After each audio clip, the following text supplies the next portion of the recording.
नमस्कार, आप सभी का स्वागत है हमारे यूट्यूब चैनल नीलम प्रियांशी संस्कृत क्लासेस में।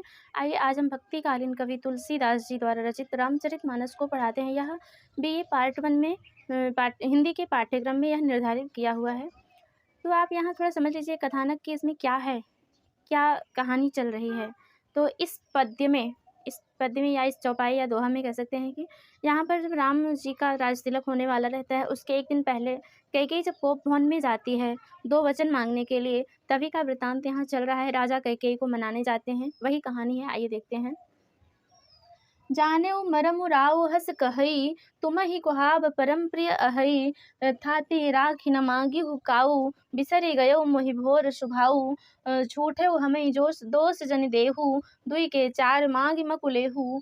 रघुकुल रीत सदा चली आई, प्राण जाहु पर बचनु न जाई। नहीं असत्य सम पातक पूजा, गिर सम होहि की कोटिक गूजा।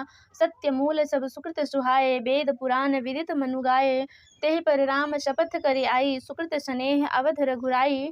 बात दृढ़ाई कुमत हँसि बोली, कुमति हँसि बोली, कुमत कुबिहग कुलह जनु खोली। भूप मनोरथ सुभगवन, सुख सुबिहंग समाज। भिल्ल निजिम छाड़न चहत, बचन भयंकर बाज। आइए अर्थ देखें। जानेउ मरमु राउ हस कहे, राजा दशरथ को पता चल जाता है कि रानी कोप भवन में है। वहां जाकर देखते हैं और थोड़ा प्रसन्नता से रानी को मनाने की कोशिश करते हैं। तो जानेउ मर्म को जानते हैं कि कुछ तो बात है, कुछ चीज़ चाहिए रानी को, इसीलिए वह नाराज हुई है। इसलिए राजा मर्म को जान जाते हैं और हंस कर कहते हैं, तुम्हें ही कुहाब परम प्रिय है, तुम्हारा नाराज होना अत्यधिक प्रिय है। थाती राख न मांगे हुकाऊ, धरोहर के रूप में रखा हुआ है, तुमने कभी मांगा ही नहीं। बिसरी गयो मोहि भोर स्वभाव, और मेरा भी ऐसा भोला स्वभाव है कि मैं भी भूल गया, मैंने भी दिया नहीं।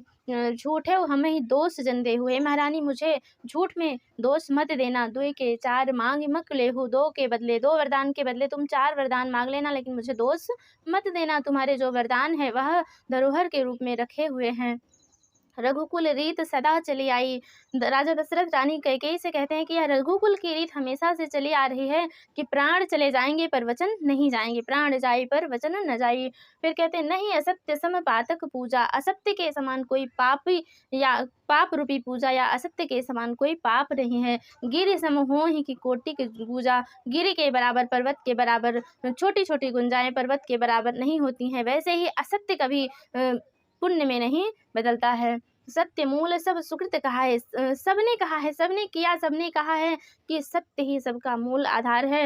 वेद पुराण विदित, वेद पुराणों में भी वेद पुराणों के द्वारा जाना गया। मनु गाए, और मनु ने भी ऐसा गायन किया है कि सत्य ही सबका मूल आधार है।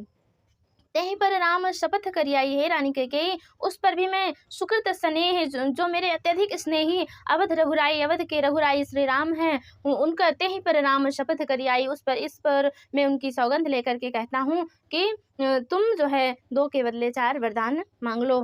फिर बात दृढ़ाई कुमति हंस बोली। अब यहाँ से जो कथानक है वह थोड़ा सा चेंज हो जाता है।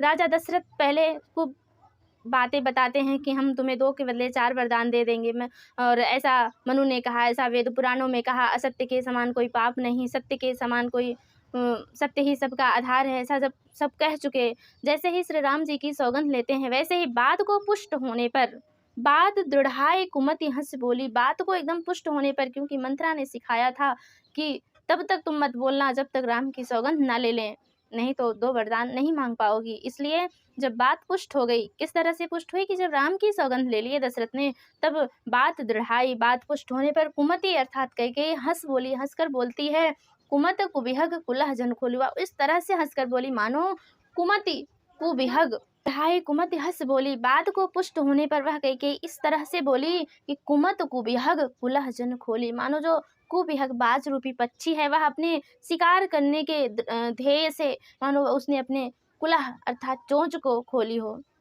महारानी कैकेयी इस तरह से बोली, हंस करके बोली कि मानो कोई बाज रूपी पक्षी किसी पर झपट्टा मारने के लिए अपनी चोंच को खोली हो।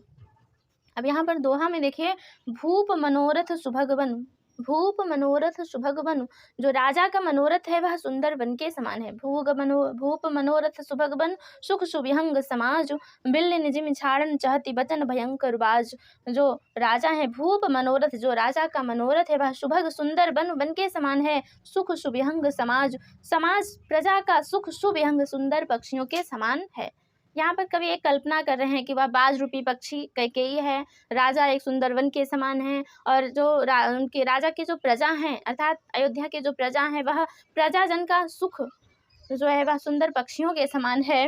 भिल्लिन जिमि छाड़न चाहत, भिल्लिन जिमि छाड़न चाहत, भिलनी के समान, कैकेयी एक भिलनी के समान छोड़ना चाहती है। बचन भयंकर बाज, बचन रूपी भयंकर बाण को बाज पक्षी पर छोड़ना चाह रही है। कौन? भिलनी।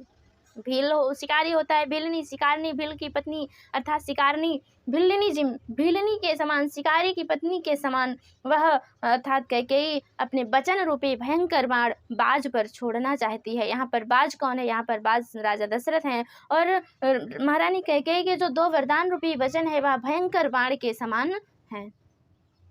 धन्यवाद।